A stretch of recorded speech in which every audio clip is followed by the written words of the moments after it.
Okay, well, I didn't hear a beep, so I don't know. I hope I'm recording. Oh boy, I didn't get a countdown or a beep. All right. So last time we ended the video with this little situation here, where I'm kind of in the way. There we go. We ended it with this to kind of give you an idea of how this is supposed to work. So we were talking about that this is an ionic bond. Okay, this is an ionic bond, the type of chemical bond where ions form, and then because of their attraction, they get together. So I would add this, add this to your notes somewhere. This, get me out of the way. I guess I could try to move it. Oh gosh, I could move this down. There. All right. So an ionic bond. So if you have to pause the video, so you can write it down.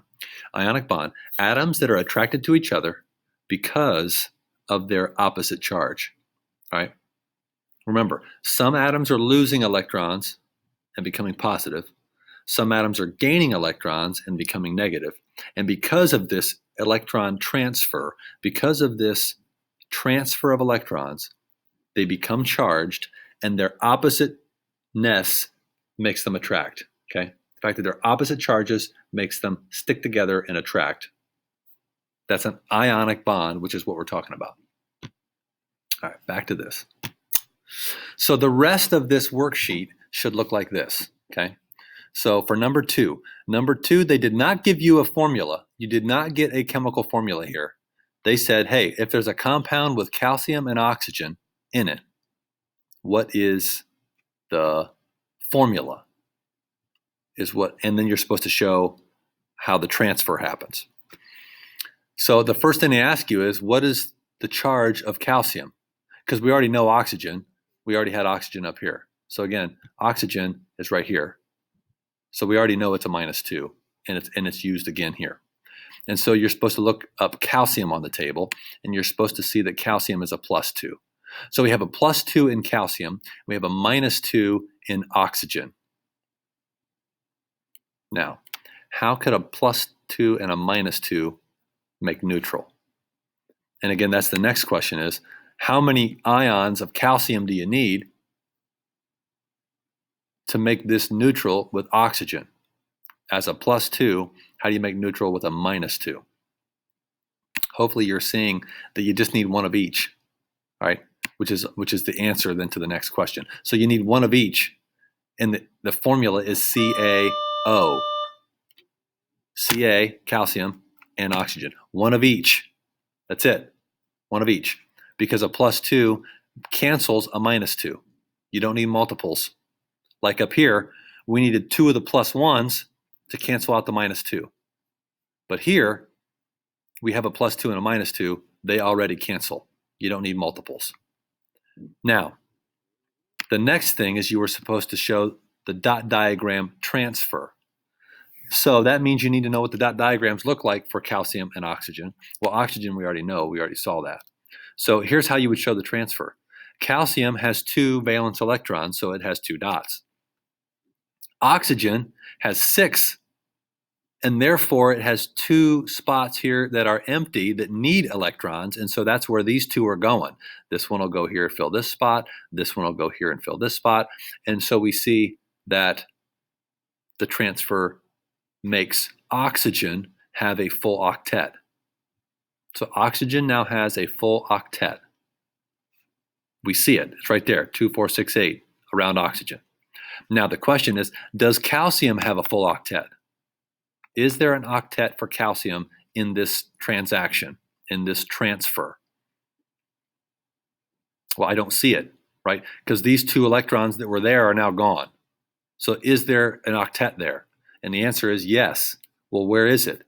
Well, that's what using this helps, because we see calcium right here. The red ones are like the 2 that are in the dot diagram. If those are gone, if those outer 2 are gone, I shouldn't do that. If those outer 2 are gone, then what's below? 2, 4, 6, 8. See, the new outermost level, after those outer two go away, the new level, one level down, level 3 instead of 4, the fourth level electrons leave. Those are the ones that are transferring. The level below that now is the new outermost, and it has 8. That's an octet. So what you need to remember is that on these, on the positive ions, you're never going to see an octet in the picture. Your diagram's never going to show one, because we don't draw electrons for the second to outermost. We only draw the outermost. And when they're gone, we have to remember that the level below that now is full. The negative one, we're always going to have an octet showing. If you don't have an octet showing over here on the negative side, then something didn't get drawn right. There should be an 8, an octet around the symbol of the negative ion in all of these. All right, moving on. Next one. Next one was about aluminum and oxygen. Again, it's still using oxygen. We've still been using oxygen as a -2 this whole time. Now we have aluminum as a +3. You're supposed to have looked that up, found out it was a +3. Now you got to figure out how this formula thing's going to work. All right. So how many of each are you going to need? Well, I kind of drew this out over. Oh no, I think I have the dot diagram going. Oh, okay. So here's what I did. I want you to think about this. Aluminum, there's 2 of them, has to be 2 of them, and oxygen has to be 3 of them. 2 aluminums, 3 oxygen. Now I want you to think about this. Think in terms of least common multiple. If we have a +2 and a -3, one of each of those can't get together and just be neutral, because you have more pluses than minuses. That's a +1 altogether. If you have 3 pluses and 2 minuses and those combine, that's still +1 total. We can't have that. It's got to be neutral. So what ends up happening is this. What we have here is,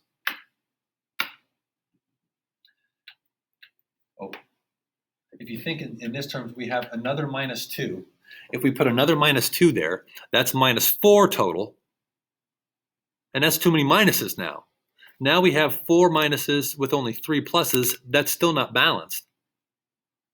So I need more pluses. Well, the only thing I can do is add a whole nother aluminum. I can't get a partial charge from aluminum. It's either going to be +3 or nothing. So if I put another aluminum over here as another +3, well, that's +6 total. But I'm still only -4 over here. So now I'm short minuses. So now I need a couple more minuses here. So if I put one more oxygen out here as a -2, now what do you see? Well, you see that my aluminums total +6. My oxygens total -6 or -6. +6 -6. Does that make neutral? Does that cancel? Yes. And that's why our formula is Al2O3, because we need 2 of the +3s to cancel 3 of the -2s. So when your oxidation numbers are like a 1 and a 2, or a 2 and a 2, or a 1 and a 1, those are easy, I think. When it's a 3 and a 2, it starts getting a little complicated, because you need multiples of each to make this work out. We have to make sure the pluses and the minuses cancel, or it's not neutral, and it won't exist. It won't be. So that's what we're looking at, which now makes the transfer part a mess. The transfer part looks like this. We have 2 aluminums, which I said right here, there's 2 aluminums, each of those having 3 outer electrons, which you would have seen on the table. Valence number 3, there's 3 electrons in the outermost level. Oxygen, valence number 6, has 6 of them out here. 1, 2, 3, 4, 5, 6.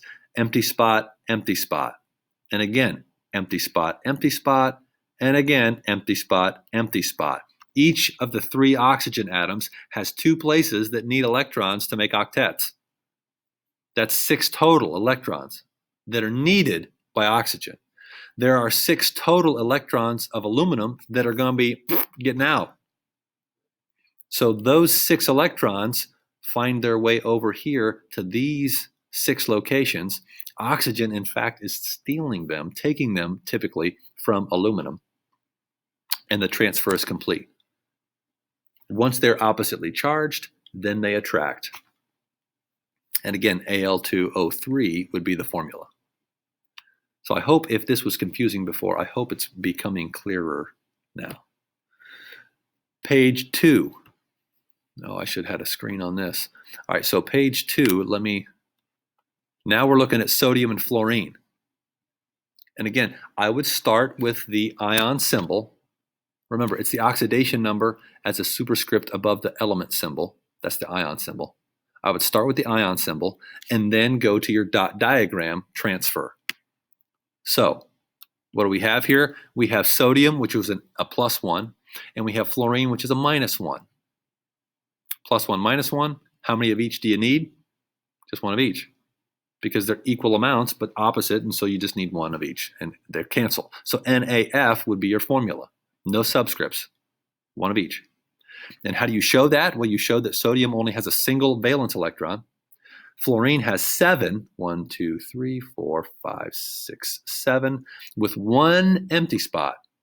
Remember, the halogens are only missing 1 from the full octet. And the alkali metals have 1 in the outer level. So it's perfect that 1 transfers over, transfers complete, 1 becomes negative, 1 becomes positive, they attract. So that's that one. Sodium and sulfur. So we're still on sodium, which is a +1. Sulfur you would have to look up, which is a -2. So that's what this looks like. We have a +1 and a -2. That means we need 2 of the +1s to cancel the -2. That's why it would be Na2S.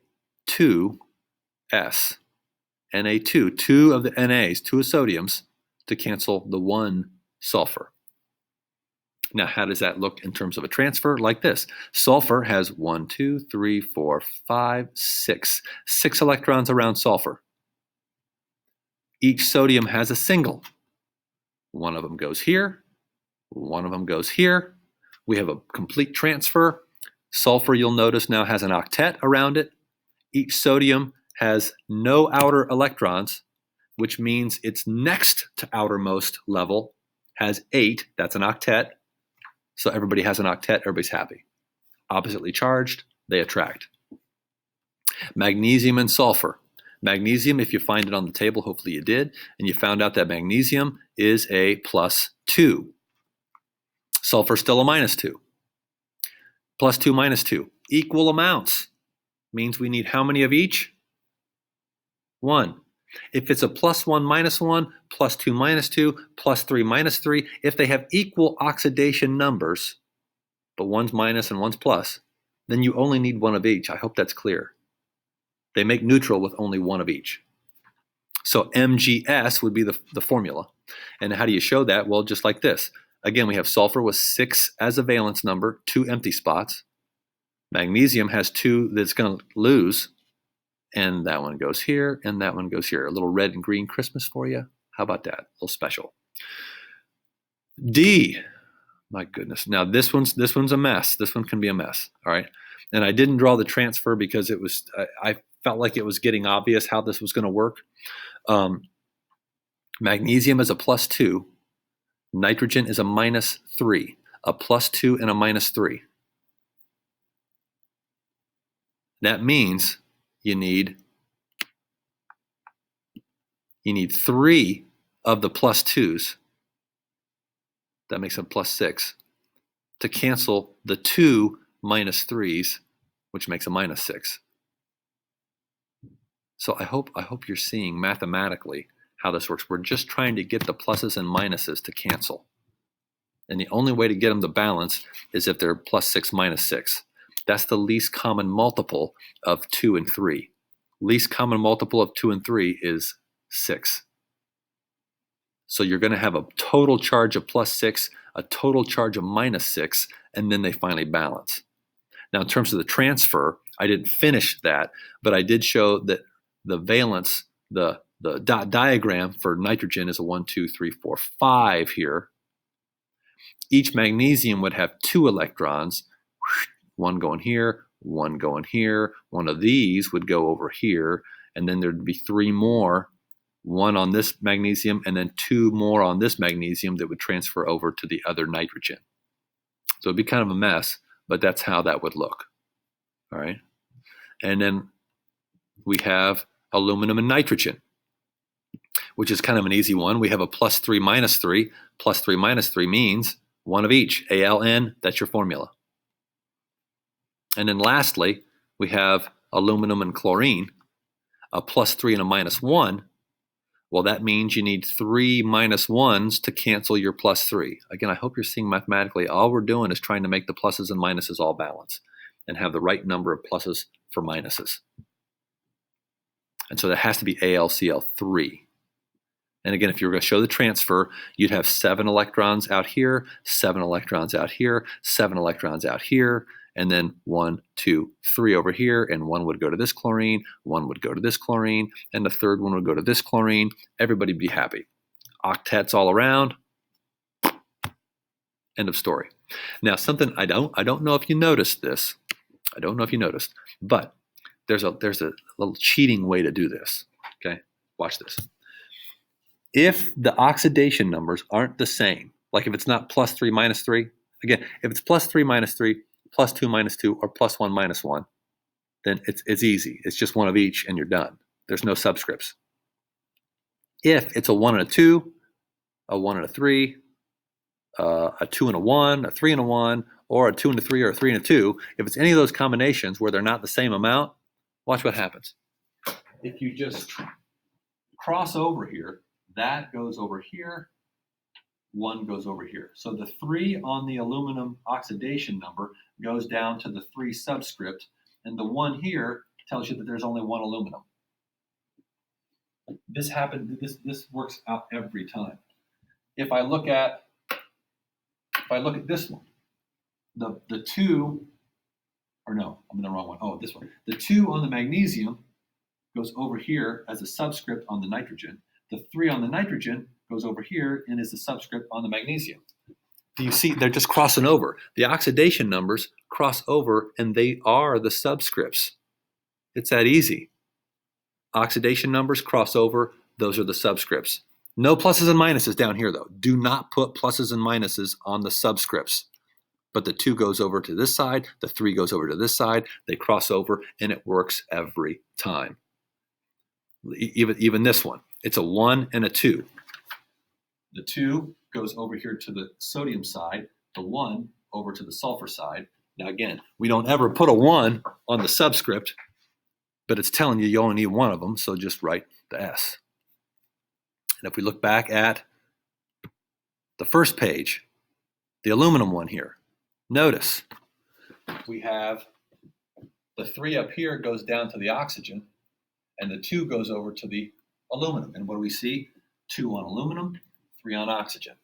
So it works out every time. Every time. Okay? Little shortcut. I didn't want to tell you about it at first. I wanted you to think through the pluses and minuses and then show you the shortcut at the end. Now, that's worksheet 3. Hopefully that makes more sense now than it did before. Now, worksheet 4. Oh, dang it. That's not what I wanted. Where am I? Classwork.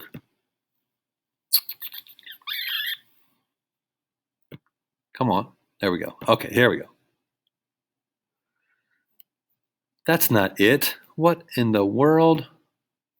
This one. Oh my gosh, what a day. So this one, you can actually type in this one if you want, because there's no diagrams, there's no sketches that have to be drawn. You can draw in this, or you can just write in this if you want. But notice this is naming. This is naming the compounds, which we haven't done yet.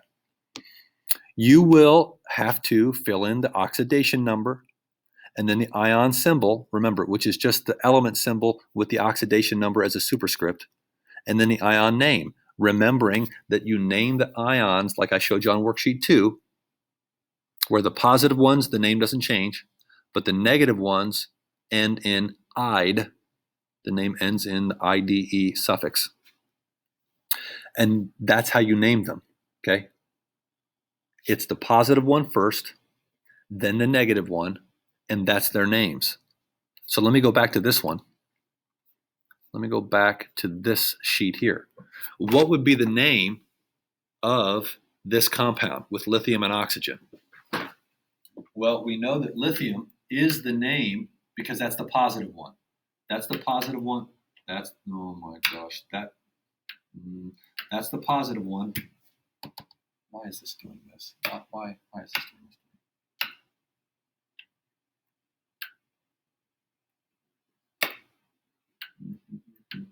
Lithium's the positive one, oxygen's the negative one, and so instead of oxygen, it becomes oxide.